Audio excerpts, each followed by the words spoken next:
Welcome to star 9 news. Tirupati జిల్లా నాయుడుపేటలోని విద్యా సంస్థలు, ప్రభుత్వ కార్యాలయాలు ఇలా పలు శాఖల కార్యాలయాల్లో 78వ స్వాతంత్ర దినోత్సవ వేడుకలు ఘనంగా నిర్వహించారు. ఈ సందర్భంగా దేశ స్వాతంత్ర్యం కోసం పోరాడిన ఎందరో యోధులను స్మరించుకున్నారు.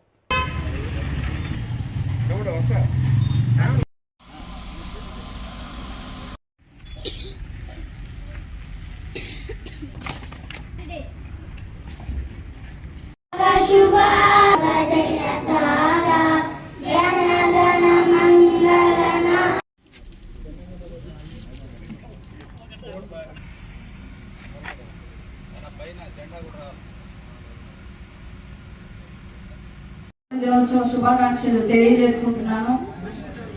ప్రతి ఒక్కరికి తెలుసు, మనం ఈ రోజు ఇక్కడ నిలబడి ఎంతో స్వాతంత్రంగా మాట్లాడుతున్నామంటే ఎంతో మంది త్యాగాలు గుర్తుగానే మనం ఇక్కడ నిలబడి ఎంతో స్వాతంత్రంగా ఒక మాట మాట్లాడుతున్నాము.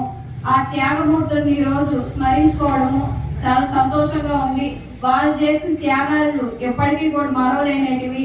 వాళ్ళు చేసినవి మనం ఎప్పుడు కూడా గుర్తుపెట్టుకొని వాళ్ళు చెప్పిన విధుల్లో మనం నడుచుకుంటూ మన భారతదేశాన్ని ఇంకా రాబోయే తరాలు కూడా ముందుకు తీసుకెళ్లాలని చెప్పి కూడా ప్రతి ఒక్కరిని కూడా మనస్ఫూర్తిగా కోరుకుంటూ ప్రతి ఒక్కరికి కూడా స్వాతంత్ర దినోత్సవ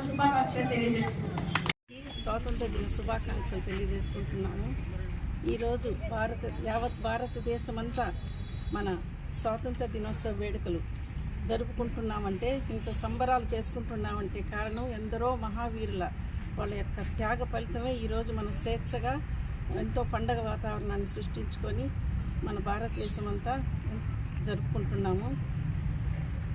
మహాత్మా గాంధీ, ఈ భగత్ సింగ్, ఎంతోమంది ఈ నాయకుల్ని ఈరోజు మనం తలుచుకుంటున్నామంటే వాళ్ళ యొక్క త్యాగ నిరతికి నిదర్శనమే ఈరోజు ఈ పండుగ చేసుకుంటున్నాము.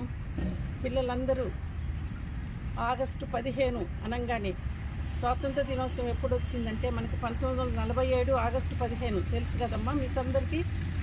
ఆగస్టు 15 1947 సంవత్సరం మనకి స్వాతంత్రం వచ్చిన తర్వాత కూడా ఇంకా కూడా మనకి స్వతంత్ర ఛాయలు రాకపోతే మనకి రిపబ్లిక్ డే రోజు మనకి పూర్తి స్వేచ్ఛా వాతావరణంలో మనం స్వాతంత్ర దినోత్సవం, రిపబ్లిక్ గణతంత్ర దినోత్సవం రోజు జనవరి 26కి మనకి పూర్తి స్వేచ్ఛ వచ్చే విధంగా మన వీరులు త్యాగం చేశారు.